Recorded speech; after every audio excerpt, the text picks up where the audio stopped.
Salut à toutes, salut à tous, bienvenue dans Paraculte, le podcast de pop culture où on vous parle des choses qu'on a aimées. Je suis Guillaume Vendée, je retrouve Guillaume Poggiaspala. Salut Guillaume, comment vas-tu ? Oui, ça va très bien, et toi ?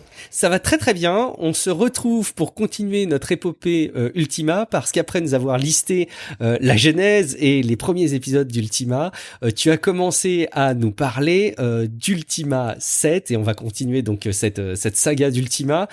Si jamais vous n'avez pas écouté le précédent épisode, évidemment on vous invite à aller dans le flux du podcast, vous abonner si c'est pas déjà fait à Paraculte, et puis à écouter le précédent épisode pour avoir toute la rétrospective. Guillaume, on reprend là où on s'est arrêté du coup. Oui, Ultima 7, alors oui, j'avais pas parlé donc des précédents Ultima. Moi perso, mon préféré reste le 6, mais c'est vrai qu'en général, les gens préfèrent le 7.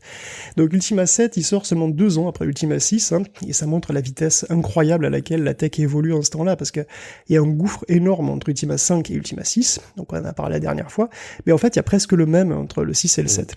Alors qu'entre le 1 et le 4, il y a quand même une continuité, on sent qu'il y a une petite évolution à chaque fois, mais ça reste quand même technologiquement la même chose, quoi. Exactement, c'est vrai. Alors, il faut savoir qu'à l'époque, Ultima 7 était un des rares jeux à nécessiter un 386, 2 mégaoctets de RAM, un disque dur et une carte VGA, simplement pour le lancer.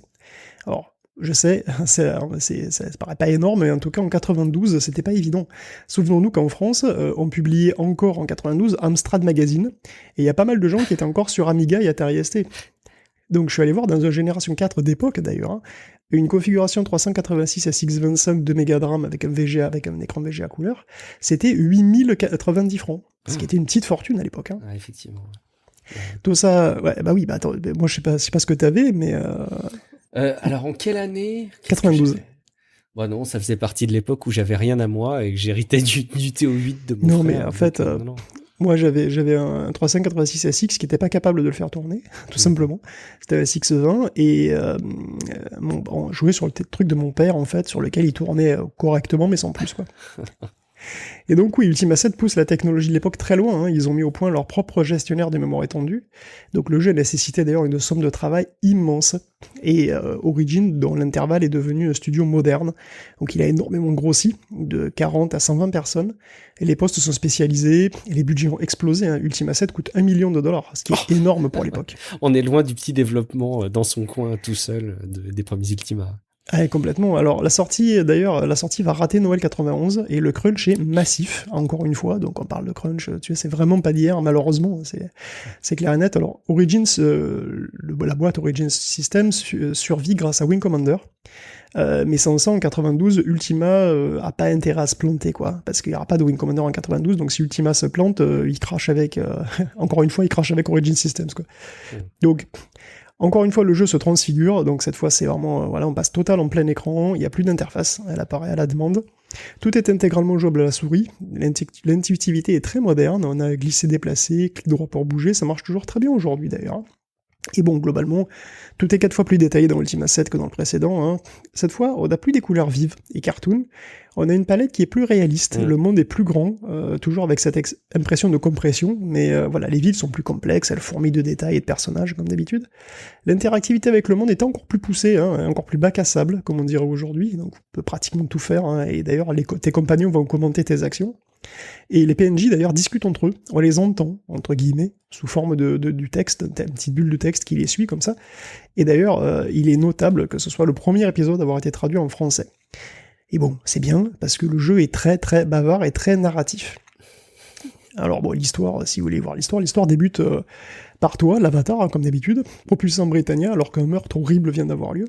Donc tu dois mener l'enquête, hein, et tu seras amené à croiser plusieurs fois la route de la confrérie, hein, une secte, ni plus ni moins, qui a acquis un pouvoir considérable sur Britannia, et voilà, tu vas découvrir ce que tu fais là. En apparence, en fait, il n'y a pas de souci particulier, donc pourquoi tu as été propulsé en Britannia, c'est pas clair cette fois. Et bon, là encore, l'inspiration de la confrérie, elle est assez claire en fait, puisque c'est l'église de Scientologie. Ah. Il faut savoir qu'en 91, le Times publie un énorme dossier à charge contre la secte, et c'est très courageux, parce que les rares auteurs à s'y être attaqués y ont laissé des plumes. Et d'ailleurs, le magazine mettra 10 ans à gagner tous les procès que l'église lui aura foutu sur le dos. C'est ça dont tu parles quand tu parles de perdre les plumes, c'est... Oui, des procès notamment, mais en fait, il y avait une journaliste qui s'y était attaquée, elle a été harcelée pendant des années, ils ont fait de sa vie un enfer. À l'époque, la secte l'église de Scientologie possède une influence considérable, énormément de membres en fait. Dans les années 90, c'est un petit peu voilà son âge d'or, et elle est extrêmement puissante. Aujourd'hui, elle a fort heureusement perdu beaucoup d'influence, mais à l'époque, elle était vraiment très très forte. Okay. Donc si tu veux, en Origin par contre, là, il va faire un autre truc intéressant, il va engager un auteur professionnel, parce que jusqu'à présent, en fait, c'est les programmeurs quoi, qui écrivent une grande partie des textes, il n'y avait pas d'auteur. Bon, il y avait Warren Spector qui faisait la prod, mais en fait, il y a beaucoup de textes qui a été écrit, tu sais, beaucoup de dialogues un petit peu lambda, qui a été écrit par les programmeurs, pas forcément d'une qualité extraordinaire. Et là, donc, ils engagent Raymond Benson, qui a publié une tonne de bouquins, en fait, dont des James Bond, pour faire les dialogues du jeu. Donc, c'est des dialogues qui sont très fouillés, très matures. Et donc, la confrérie, sa doctrine, sa méthodologie d'enrôlement et de manipulation, sa méthode de subversion des faits est retranscrite de manière inconfortablement juste encore aujourd'hui, en réalité. Hein. Et le jeu possède aussi un vrai méchant, donc un gros méchant. Bon, c'est un antagoniste qui va rester jusqu'à la fin de l'âge de l'Armageddon, hein.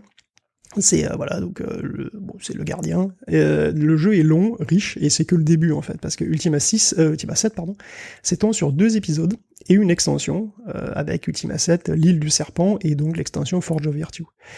Donc en gros... C'est pas le 8, hein, c'est le 7 qui est en 2 morceaux, c'est ça? Le 7 est en 2 morceaux, oui. Le 7 est en 2 morceaux. Parce qu'après les événements d'Ultima 7, en fait, tu es envoyé sur l'île du serpent pour poursuivre les méchants qui se sont échappés. Okay. Voilà. Donc, et alors, vous y trouverez plein de races dissidentes, donc c'est assez intéressant, parce que c'est des races qui sont pas inféodées à l'ordre british. Donc il y a des races des serpents, il y a des races comme ça qui sont un petit peu... c'est un truc qui aurait pu être très bien, en fait. Hein. Mais bon, voilà. Alors... Ultima 7 dans son ensemble c'est un classique, hein, c'est devenu culte, et d'ailleurs c'est un jeu auquel se réfèrent encore les jeux modernes. Il y a la parenté entre Baldur's Gate ou la série des Divinity Original Sins, elle est assez claire avec Ultima, faut bien voir. Et Ultima 7 pourtant n'est pas parfait malheureusement. Bon déjà l'inventaire est une horreur. C'est horrible. Parce qu'en fait, il est trop réaliste, cet inventaire. C'est-à-dire que chaque objet, c'est une petite icône que tu mets en vrac dans ton sac. Et ce petit icône, il a une taille qui reflète sa taille réelle. Donc, quel enfer. Tu sais que dans les jeux de rôle sur table, il y a ces mécaniques-là aussi. Mais quel enfer de jouer ça. Quel enfer. Mais oui, parce que tu te retrouves avec un muesli de trucs. Les plus petits tombent au fond, comme dans la réalité. Et c'est une calvaire pour trouver tes clés. Mais pour de vrai, en fait. Ouais, ça pousse son réalisme un peu trop loin. C'est pas ce qu'on veut reproduire dans un jeu, je pense. Non, mais c'est exactement ça. Bon, après, il y a aussi les bugs, hein, parce que Ultima 7 était extrêmement buggé, extrêmement exigeant à l'origine, et aussi buggé que Skyrim, que Cyberpunk à sa sortie, en fait, hein, et ça arrange pas trop les ventes. Et pour finir, bon, je le dis, les combats sont nuls. C'est du temps réel un peu bâtard, et les compagnons sont pas contrôlables, il n'y a pas de tactique, enfin, bon voilà, on sent que le combat c'est pas du tout le cœur du jeu. Petit bonheur la chance, quoi. Ouais, c'est un avis perso, mais bon, parce que c'est un avis partagé par pas mal de gens, hein, c'est que globalement, Ultima bascule dans l'aventure, quoi, tu vois. Voir la réflexion, l'enquête, mais le combat devient accessoire, c'est sans doute dommage, hein, parce que le jeu reste une perle, et son aspect bac à sable et non linéaire rend l'expérience assez unique, et voilà, vraiment super pour l'époque en plus. Alors, il est parfaitement accessible aujourd'hui, c'est sans doute la meilleure manière de découvrir la série d'ailleurs, hein, selon les goûts. Okay. Le pinacle est atteint par Ultima 7 ou Ultima 6 d'ailleurs, sans compter que dans son coin, Ultima Underworld, la même année, est une autre petite révolution. Hein. T'as connu Ultima Underworld ? Pas du tout. Stygian Abyss. Donc c'est un dungeon crawler à la Dungeon Master, sauf qu'il est en 3D temps réel, donc en fait tu peux te déplacer partout, regarder de partout. Donc on se déplace dans un immense souterrain, de manière totalement libre, et on interagit avec les personnages. Et les objets ont une physique. Donc c'est Ultima Underworld qui aura une suite d'ailleurs en 93. Il va avoir une influence absolument énorme puisque c'est le précurseur de Deus Ex, des Elder Scrolls. Et voilà, il y a 28 ans, les bases étaient déjà là, quoi. Ouais, par contre, l'interface, effectivement, elle est marquante, elle est représentative. Et si c'est le premier à avoir porté ça, on sait à quel point... Allez, les copies d'écran, là, en première personne, avec un squelette devant soi, c'est le genre de choses qu'on a pu revoir après, effectivement. Ah c'est Elder Scrolls, c'est quasiment une copie conforme au début. Après, là, évidemment, à l'époque, il n'y avait pas d'extérieur, quasiment pas, un petit peu dans le 2, mais c'était surtout des souterrains. Mais voilà, il y avait vraiment une sorte de physique, tu pouvais interagir avec les objets, les jeter, enfin, c'était... À l'époque, on a utilisé l'expression réalité virtuelle, c'est pour te dire. Donc voilà, 93, hein, c'est... S'ils avaient su ce qu'elle est arrivée après, mais je comprends. C'est ça. Hein. Donc 93, le pic de la popularité d'Ultima. Donc on n'a pas parlé de Savage Empire, des spin-off World of Ultima qui ont été d'ailleurs dirigés par Warren Spector, qui sont très originaux, mais qui n'auront pas énormément de succès commercial. Bon, malheureusement pour la série, J'oserais dire que c'est un peu le début de la fin. Bon, allez, là, je me mouille, mais bon, c'est vrai, en 92, un peu après la sortie du 7, Garriott vend Origin System à Electronic Arts. Alors, c'est très étonnant, en fait, parce que dans les années 80, Electronic Arts, c'était l'ennemi numéro 1. Garriott les détestait tellement qu'il y a pléthore d'easter eggs là-dessus dans les Ultima. Mais bon, faut être réaliste, voilà. Origin avait 2 jambes, Wing Commander et Ultima. Bon, ce dernier a pas été un flop, mais il s'est moins bien vendu voilà, que le premier, quoi, que les Wing Commander qui se vendent très bien. Et bon, alors que les Wing Commander, ça coûte 2 fois moins cher à faire, ça prend 2 fois moins de temps. Donc voilà, donc certains craignaient à tort ou à raison aussi que les gens se lassent d'Ultima, voilà, après 7 épisodes, ils sont blindés de textes, voilà, tu vois le genre. Et il y a même pire que ça, le CD-ROM arrive. Et le CD-ROM, ben ouais, c'est génial, ça fait plein d'espace, ça met tout cet espace, ben c'est du contenu qu'il faut produire. Et un contenu à produire, ça coûte des sous, et l'État, Origin, ne peut pas devenir une compagnie CD-ROM avec, en créant autant de contenu sans une autre source de financement. Okay. Du coup, fin septembre 92, Electronic Arts devient propriétaire d'Origins pour 35 millions de dollars.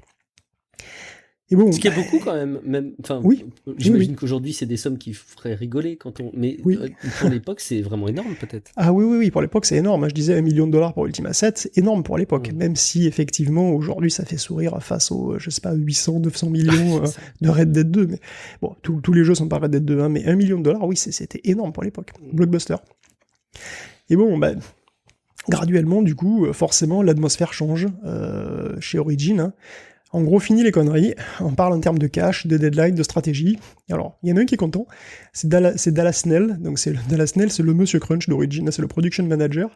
Il est redouté de tous, en fait, mais il a eu comme poisson dans l'eau, voilà, ça lui convient très bien, ce genre de truc, ouais, d'un petit peu carré, mais ça convient pas à tout le monde. Donc la deuxième partie d'Ultima 7, par exemple, donc alors, j'avais dit, Garriott, il préfère jamais réutiliser ses moteurs. En fait, Ultima 7 réutilise son moteur 2 fois, et c'est une volonté de rentabiliser justement ce moteur, de même que l'extension d'ailleurs. C'est pas forcément une mauvaise idée, Wing Commander va profiter aussi des moyens d'Electronic Arts d'ailleurs. C'est pas forcément mauvais en soi, tu vois. Mais bon, Serpent's Isle, donc l'île au serpent, là, souffre d'une date de sortie qui était trop précoce, donc il est très bon au début. Mais après, le dernier tiers, il est plein de trous, plein de bugs. En gros, il manque 4 mois de boulot. Donc on était à rien du chef-d'œuvre, mais c'est complètement gâché. Et bon, Ultima 8, ça va être un peu la même chose. Il est sorti en 94, et là c'est le drame. Le jeu est rushé, il est bourré de bugs. Lui aussi demande une machine très performante à sa sortie en plus. Et puis il prend un virage totalement différent, quoi, tu vois. Ça devient un jeu d'arcade. Mais vas-y. Déjà, la vue d'Ultima 8 change, si je dis pas de bêtises, on est sur de la 3D isométrique. Ouais. Quand tu parles de perclus de bugs, bon, aujourd'hui, quand il y a des bugs, c'est, prenez les guillemets, facile, il suffit de télécharger les mises à jour. Comment ça se passait à l'époque sur un jeu comme ça ? En fait, ça se passait soit par disquette, soit via... je pense qu'il devait y avoir du téléchargement pour ceux qui étaient connectés early sur les BBS ou même sur le début d'Internet, mais globalement, c'était des disquettes dans les magazines, des mises à jour comme ça, quoi. Ouais. D'accord. Ou alors, tu pouvais écrire aussi. Je pense que tu peux écrire à Origin. À l'époque, je pense que tu pouvais écrire à Origin, ce qui t'envoyait des disquettes si le jeu était perclus de bugs. Ça marchait aussi. Ok. Donc donc on passe à la 3D isométrique, même on a aussi l'interface totalement à la souris, et le truc c'est que bon, j'ai toujours pensé qu'il fallait être extrêmement vicieux, voire malfaisant pour proposer des phases de plateforme en 3D isométrique, et Bess il l'a fait, il y en a beaucoup en fait, donc ça c'est vrai que c'est quand même terrible. Je suis en haut, je suis en bas, je suis plus près, je suis plus loin. Ah, c'était affreux. Bon, ils ont fait, après une mise à jour, ils ont changé ça, mais au début, c'était l'enfer. Enfin bon, le jeu se passe sur Pagan, c'est un monde en plus qui a aucun lien avec Britannia, donc l'avatar, il a été envoyé par le gardien, donc le gardien c'est le grand méchant. Et bon, il est tout seul, donc il n'y a plus de gestion de groupe, il n'y a plus de cycle jour-nuit, les PNJ, voilà, on pas du temps, mais bon, Osef les vertus, sans déflorer, vous ferez tout pour rentrer chez vous, vraiment tout, voilà, donc Osef les vertus.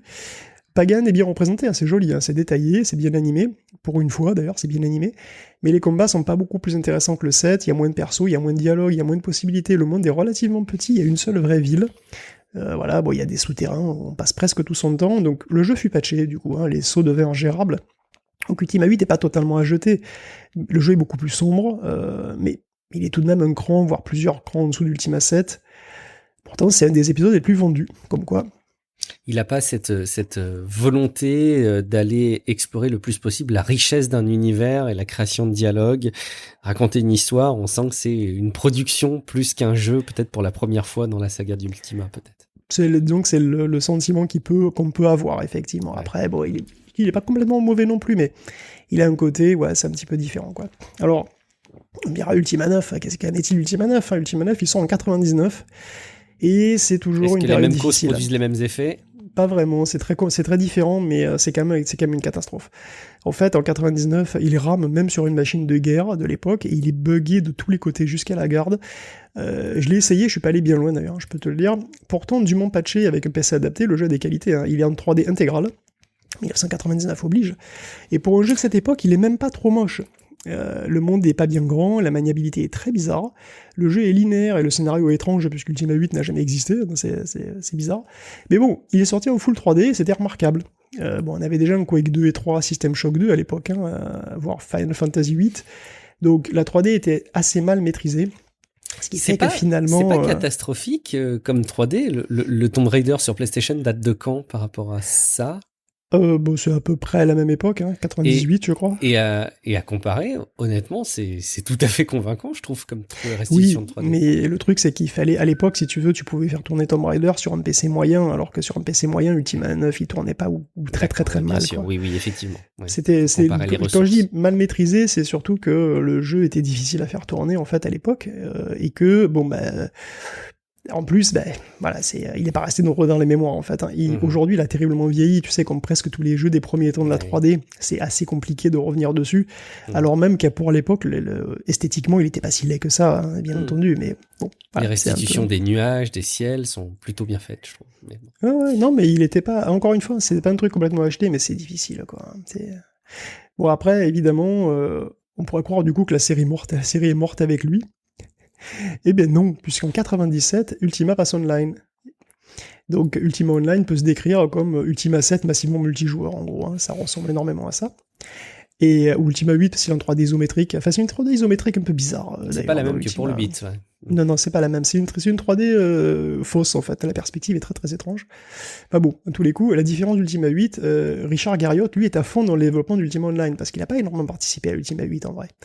Et donc les jeux en ligne, c'est pas nouveau en 97, c'est relativement nouveau, mais pas totalement, puisqu'on a eu Habitat par Lucasfilm, et on a eu surtout une version de Neverwinter Nights. Mais c'est ça dont je parlais, mais c'était bien après du coup de Neverwinter Nights.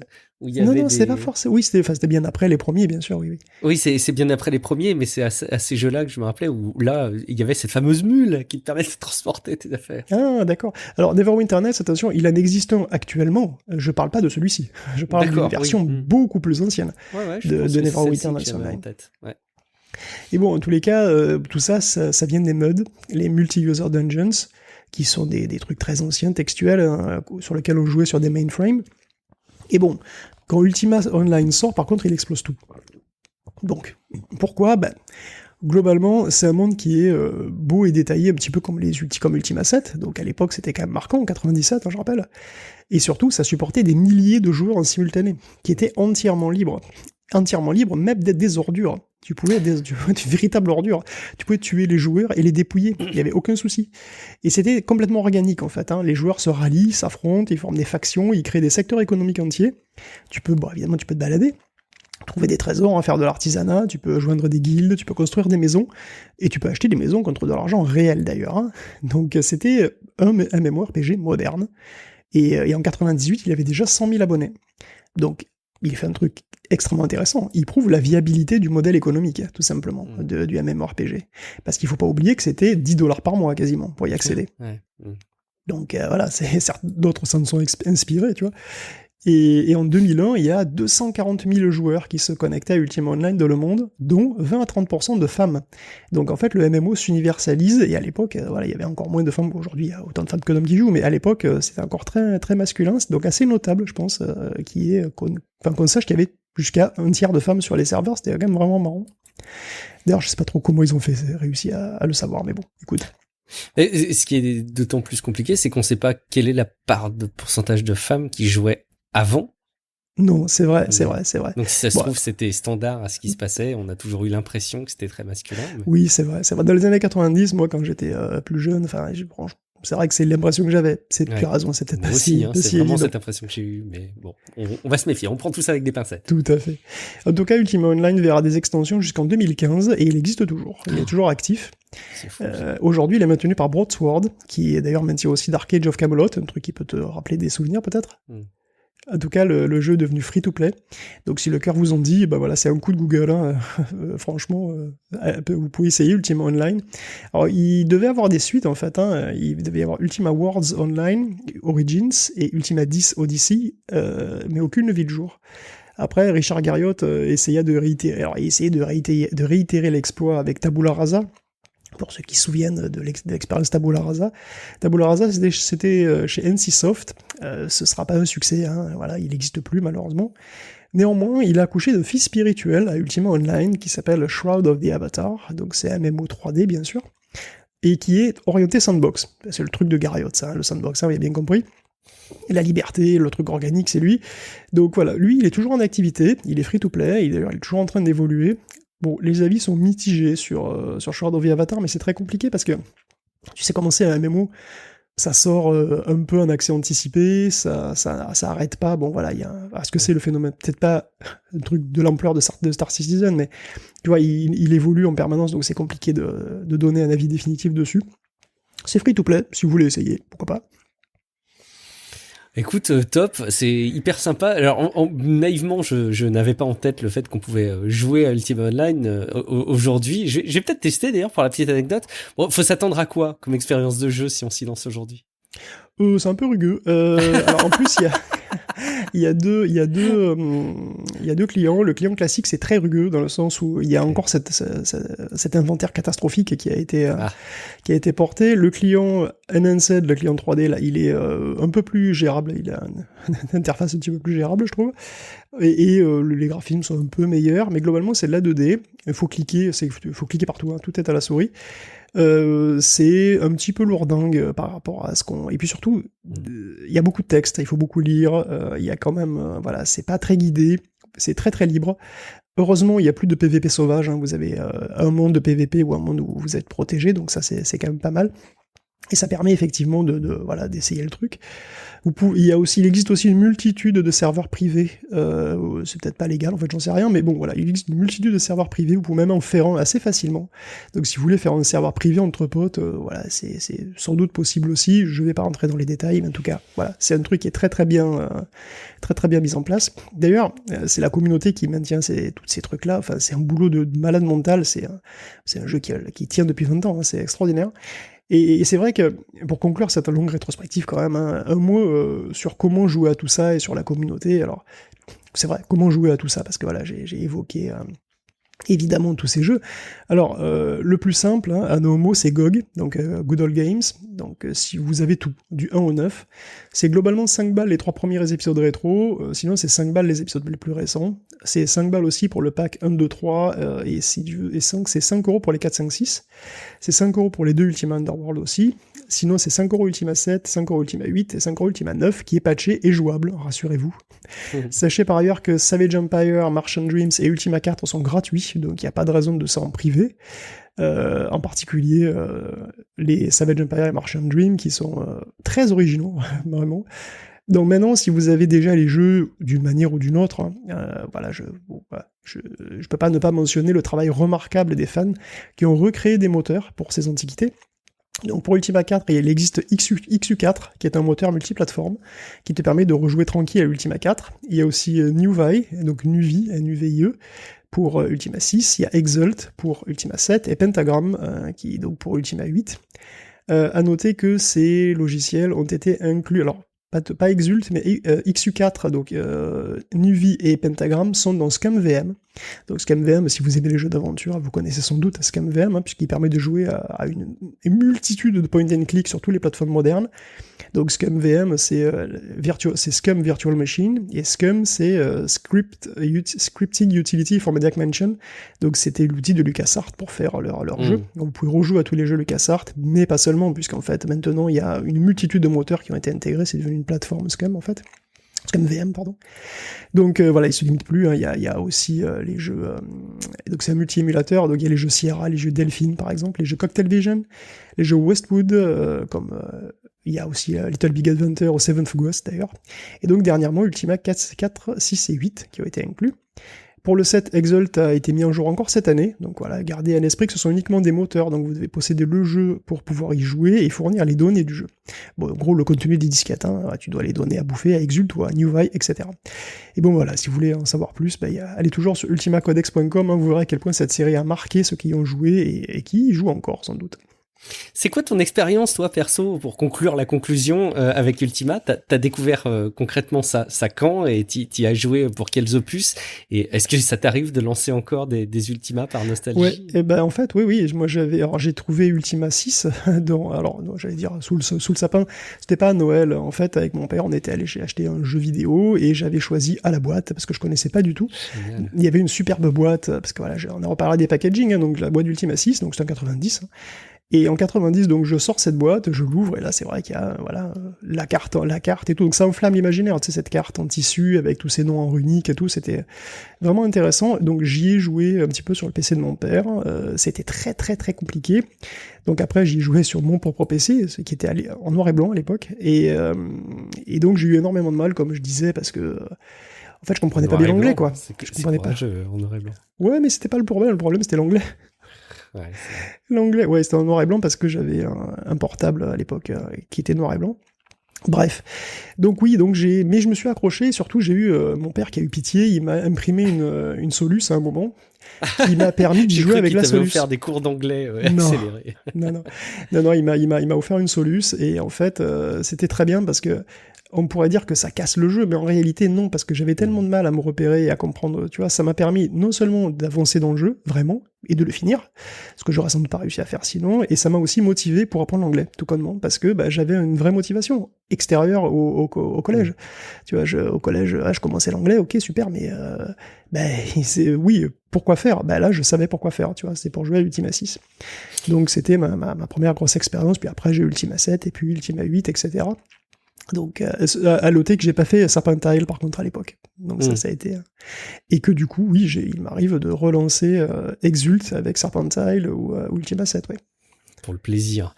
C'est rigolo cette volonté d'apprendre quelque chose grâce aux jeux vidéo, notamment une langue. Moi, je peux pas m'empêcher de faire le parallèle avec mon fils qui a eu envie finalement encore plus d'apprendre à lire parce qu'il découvrait les Pokémon, qu'il avait envie de suivre les dialogues. La façon dont sont écrits les Pokémon joue avec les syllabes et les sonorités. Et pour un enfant, c'est assez rigolo. Alors après, ils ont tendance à continuer à écrire en phonétique. C'est un peu curieux. Mon fils, encore une fois, quand il découvre des mots, il a tendance à les écrire à 9 ans comme si c'était un nom de Pokémon. Mais c'est intéressant à suivre. Et cette envie que peut créer le jeu vidéo pour apprendre une langue notamment, et je trouve ça vraiment top. Merci beaucoup pour cette rétrospective, Guillaume. En plus, tu nous as branché derrière des manières très concrètes de nous y plonger. Il n'est pas impossible que je me plonge dedans pour me confronter à l'expérience. Peut-être un 6, je vais voir. Merci beaucoup en tout cas. Et puis surtout, partagez-nous vos retours. Faites-nous part de votre sentiment, de vos souvenirs ou de ce que vous avez appris dans les commentaires sur paracle.fr ou sur les réseaux sociaux. Évidemment, plus que jamais, je suis sûr que vous avez dans votre entourage des frères, des cousins, des cousines, des tantes, des oncles, des parents qui seraient susceptibles de découvrir Paracult parce qu'ils ont une relation privilégiée avec cette époque du jeu vidéo, peut-être avec Ultima. Partagez-leur le podcast, évidemment, c'est très précieux pour nous. Merci beaucoup de votre fidélité. Merci beaucoup, Guillaume, pour ce complet dossier en 2 parties sur Ultima. On se dit rendez-vous très prochainement pour un prochain épisode de Paracult. Guillaume, où est-ce qu'on peut te retrouver, toi, à titre individuel ? Mais probablement sur Tech Café, un podcast de news sur la technologie qui est très bien. Mais quel grand plaisir. Merci beaucoup, Guillaume. Vous me retrouvez sur guillaumevendée.fr. Merci de votre fidélité. À très bientôt. Ciao à toutes et à tous. Ciao à tous.